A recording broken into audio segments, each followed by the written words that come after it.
আশ্রয় শিবিরে খুব মনোযোগ দিয়ে পোষা পাখিটিকে খাওয়াচ্ছে শিশু আজমি দিয়াব। কখনো বা ছোট এই আশ্রয় কেন্দ্রেই এখানে সেখানে ঘুরছে সে পাখিটি নিয়ে।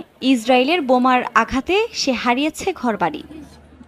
দিয়াবের পরিবারসহ শত শত পরিবার এখন বিভিন্ন আশ্রয় কেন্দ্রে খোলা আকাশের নিচে দিন যাপন করছে। জাতিসংঘ বলছে গাজার মানুষের আশ্রয় দেওয়ার মতো যথেষ্ট স্থান ও ব্যবস্থা নেই। জাতিসংঘের আশ্রয় কেন্দ্রগুলো ধারণ ক্ষমতার বাইরে চলে গেছে। খাবার ও পানি সংকট দেখা দিয়েছে। এমন সংকটের সময়ে দিয়াবের অন্তত একটি অবলম্বন হয়েছে পোষা পাখিটি। এর সঙ্গেই সময় কাটছে তার। প্রিয় পাখির সঙ্গ তাকে হয়তো অনেকখানি মানসিক শান্তি দিচ্ছে। পাখিটি যখন অনেক ছোট তখন আমি এনেছিলাম, নিজে বড় করেছি। ওদিকে বিমান হামলা চলছে, রেখে এলে ও মারা যাবে তাই নিয়ে এসেছি। এটা আমার অনেক আদরের। এটাকে ছোট থেকে আমি বড় করেছি, সব সময় আমার সঙ্গেই থাকে।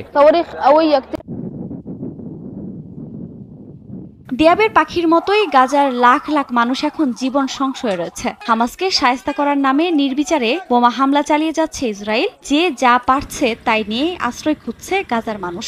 ইসরায়েলি হামলার মুখে বাস্তুচ্যুত এই ফিলিস্তিনিদের স্থানীয় স্কুল ও অন্যান্য অবকাঠামোগুলোতে আশ্রয়ের ব্যবস্থা করেছে জাতিসংঘ। বাড়িঘর ছেড়ে আসা মানুষজন সেখানেই মানবেতর জীবন কাটাচ্ছে। প্রতিনিয়তই বাড়ছে শরণার্থীর সংখ্যা।